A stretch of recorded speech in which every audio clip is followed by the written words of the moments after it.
Instant steps, no unnecessary talk. Let's get started.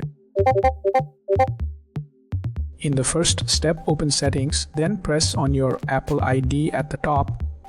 After that, choose Find My. Next, make sure Find My iPad is enabled. In the next step, open iCloud website using another device. Then sign in with your Apple credentials. Next, select Find iPhone. After that, pick your missing iPad from the list. In the next step, press play sound. Later, listen for the noise if it's nearby. Now, search around carefully. In the next step, access Find My app from another Apple device. Later, click on Devices.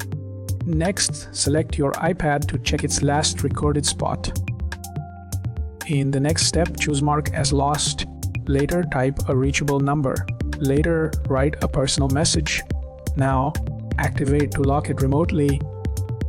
You are good to go.